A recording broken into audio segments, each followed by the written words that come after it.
Kidney failure గురించి చాలామంది వస్తున్నారు మన దగ్గరికి. ఆ కిడ్నీ ఫెయిల్యూర్కు డయాలసిస్ లేకుండా మందులతో తగ్గిస్తున్నాం. నిన్న నిన్న ఒక పేషెంటు గత నెల కింద వచ్చిండు.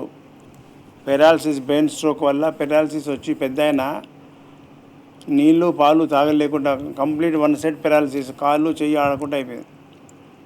ఒక కార్పొరేట్ హాస్పిటల్లో 10 రోజులు అడ్మిషన్ చేసుకొని 20 లక్షల రూపాయలు బిల్ అయిన తర్వాత ఇంటికి పంపించారు. ఇక వాళ్ళ దగ్గర డబ్బులు లేవని తెలుసుకొని, ఇంటికాడ తీసుకుపోండి, ఇంటికాడ వేసుకోండి, ముక్కులో నుంచి ఫుడ్ పైప్ పెట్టి ఇంటికాడనే పెట్టి పాలు జ్యూస్ తాగిపిస్తున్నారు.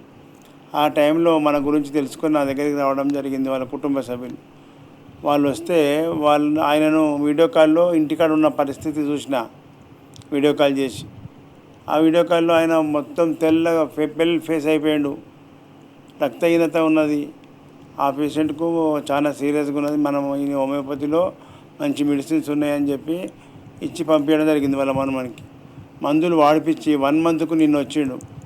ఎట్లా ఉంది మీ తాతగారు? మంచిగా అయింది సార్, మంచి డెవలప్మెంట్ ఉన్నది, ముఖంలో కళ్ళ వచ్చింది, మంచిగా ఏమీ తిననివాడు, కాన్షియస్లో లేనివాడు కళ్ళు తెరిచి మమ్మల్ని చూస్తున్నాడు, మళ్ళా నీళ్ళు ఇడ్లీ తింటున్నాడు, మింగుతున్నాడు అని చెప్పి.